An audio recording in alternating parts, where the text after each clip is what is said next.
ಇದನ್ನೆಲ್ಲ ಒಪ್ಕೊಳ್ಳೋಕ್ಕೆ ಮನಸ್ಸಿಗೆ ಒಂಥರ ಕಿರಿಕಿರಿ ಆಗ್ತಿದೆ. ಜನ ಇಷ್ಟೆಲ್ಲ ಬದಲಾಗಿದ್ದಾನೆ ಅಂದರೆ ಅದರ ಹಿಂದೆ ಏನೂ ಕಾರಣ ಇಲ್ವಾ ಅಂತ ಯೋಚನೆ ಬರುತ್ತೆ. ಚಿಕ್ಕ ಮಾವ, ಯಾಕೆ ಹೀಗೆ ಮಾತಾಡ್ತೀರಾ? ಅಷ್ಟಕ್ಕೂ ಡ್ಯಾಡಿ ಯಾಕೆ ಸುಳ್ಳು ಹೇಳಬೇಕು? ಅವ್ರಿಗಿದ್ರಿಂದ ಆಗೋ ಲಾಭ ಆದರೂ ಏನು? ಹೌದು ಮಹೇಶ, ಜನಾರ್ದನ್ ಮಾತಾಡ್ತಿದ್ರಲ್ಲಿ ನನಗೇನೋ ಅವನು ಹೇಳ್ತಿದ್ದು ನಿಜ ಅನ್ನಿಸ್ತು. ಹಿಂದಿದ್ದರೆ ಅವನು ಪೂರ್ಣಿನ ಮಗಳು ಅಂತ ಯಾಕೆ ಹೇಳ್ತಿದ್ದ? ತುಳಸಿಯವ್ರು ಹೇಳಿದ್ರಲ್ಲ ಆಶ್ರಮದಲ್ಲಿ ಏನೇನಾಯಿತು ಅಂತ.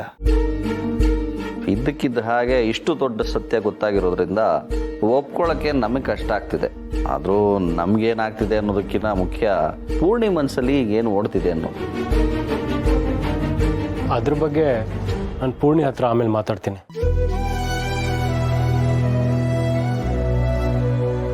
ಹಾಗೆ ಮಾಡುವವಿ. ಬಾಯರ್ಕೆ ಆದವ್ರಿಗೆ ನೀರು ಕೊಟ್ರೆ ದಾಹ ಕಡಿಮೆ ಆಗತ್ತೆ.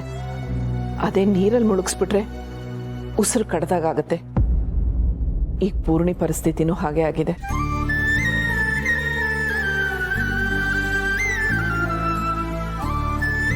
ತಾಯಿ ಯಾರು ಅಂತ ಗೊತ್ತಾದ್ರೆ ದೂರದಿಂದಾನೇ ನೋಡಿ ಖುಷಿ ಪಡ್ತೀನಿ ಅಂತ ಇದ್ಲು. ಈಗ ಇದ್ದಕ್ಕಿದ್ದಂಗೆ ತಾಯಿನೇ ಎದುರಿಗೆ ಬಂದು ನಿಂತ್ಬಿಟ್ರೆ ಇವಳಿಗೇನು ಅನ್ನಿಸ್ಬೇಡ. ನೀನು ನಿಧಾನವಾಗಿ ಇವಳ ಜೊತೆ ಮಾತಾಡು. ಆದ್ರೆ ಒಂದಂತೂ ಸತ್ಯ, ನಮ್ಮ ಪೂರ್ಣಿಗೆ ಯಾವಾಗಲೂ ಒಳ್ಳೇದಾಗೇ ಆಗತ್ತೆ. ಅವಳು ನಿಜವಾಗ್ಲೂ ಅದೃಷ್ಟವಂತೆ.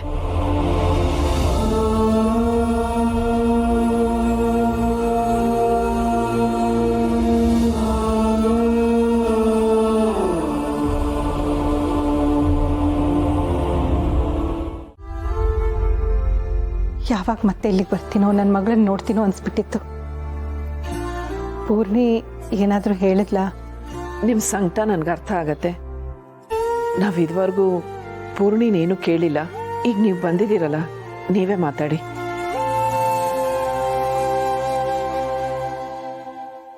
ದೀಪಿಕಾ, ಪೂರ್ಣಿನ ಕರಿ.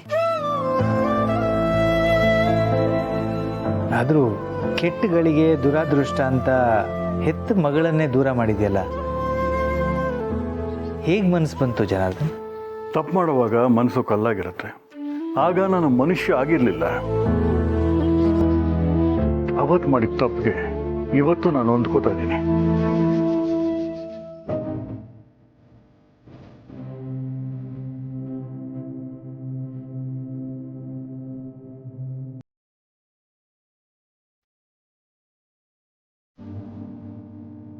ಪೂರ್ಣಿ, ಯಾಕಮ್ಮ ಇನ್ನೂ ನಿನ್ನ ಮನಸ್ಸು ನಮ್ಮಿಬ್ರನ್ನ ಅಪ್ಪ ಅಮ್ಮ ಅಂತ ಒಪ್ಕೋತಾ ಇಲ್ವಾ? ಹೇಗೆ ಒಪ್ಕೊಳ್ಳೋದು ಮನಜ? ಏನೋ ಗೊತ್ತಿಲ್ಲದಿರೋ ಒಂದು ಚಿಕ್ಕ ಮಗುನ ಅನಾಥವಾಗಿ ಬಿಟ್ಟು ಹೋದೋನು ನಾನು.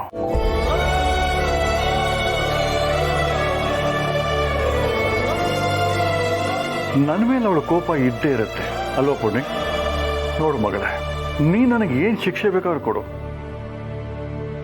ನಾನು ಕೊಂದುಬಿಡು. ಆದರೆ ಒಂದೇ ಒಂದು ಸಲ ನನ್ನ ಅಪ್ಪ ಅವಳನ್ನ ಅಮ್ಮ ಅಂತ ಒಪ್ಕೋ.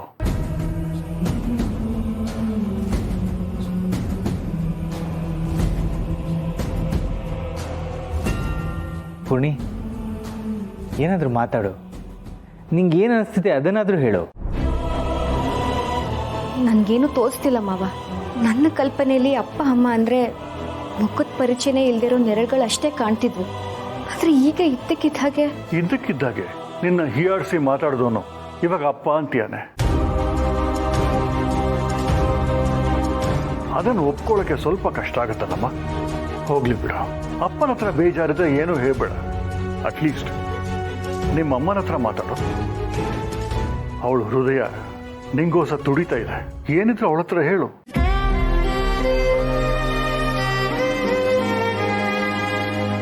ಹೌದು ಪೂರ್ಣಿ, ಹೋಗಿ ಒಂದ್ಸಲ ಅವ್ರ ಜೊತೆ ಮಾತಾಡು. ನಿನ್ಗನ್ಸಿದ್ದೆಲ್ಲ ಮನಸ್ಸು ಬಿಚ್ಚಿ ಹೇಳು. ಹೌದು ಪೂರ್ಣಿ, ನಿನ್ನಷ್ಟೇ ನೋವು, ನಿನ್ನಷ್ಟೇ ಸಂಕಟ ಅವ್ರಿಗೂ ಇರುತ್ತೆ. ಅವ್ರ ಜೊತೆ ಮಾತಾಡು.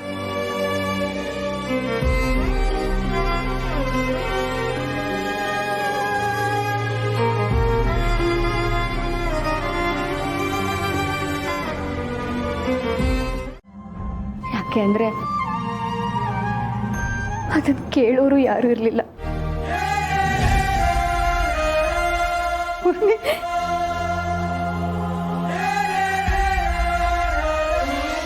ಇಷ್ಟು ವರ್ಷ ಹೆತ್ತವ್ರ ಪ್ರೀತಿನ ಪಡ್ಕೊಳ್ಳೋ ಯೋಗ್ಯತೆ ನನಗಿರ್ಲಿಲ್ಲ ಅನ್ಸುತ್ತೆ. ಇಲ್ಲಮ್ಮ, ನಿನ್ನಂತ ಮಗಳ ಜೊತೆ ಬದುಕೋ ಅದೃಷ್ಟ ನಮಗಿರ್ಲಿಲ್ಲ. ಅದಕ್ಕೆ ಸತ್ಯ ಗೊತ್ತಾದ್ಮೇಲೆ ನಿನ್ನ ಬಾಯಿಂದ ಅಮ್ಮ ಅಂತ ಕರ್ಸ್ಕೋಬೇಕು ಅಂತ ಒಂದೊಂದು ಕ್ಷಣನೂ ಕಾಯ್ತಾ ಇದ್ದೀನಿ. ನೀನ್ ಮನ್ಸಾರೆ ನನ್ನನ್ನು ಅಮ್ಮ ಅಂತ ಒಪ್ಕೊಂಡ್ಮೇಲೆನೆ ಅಮ್ಮ ಅಂತ ಕರಿ, ಪರವಾಗಿಲ್ಲ. ಸಾಯೋವರೆಗೂ ಬೇಕಾದ್ರು ನಾನು ಅದಕ್ಕೋಸ್ಕರ ಕಾಯೋದಕ್ಕೆ ಸಿದ್ಧವಾಗಿದ್ದೀನಿ ಪೂರ್ಣಿ.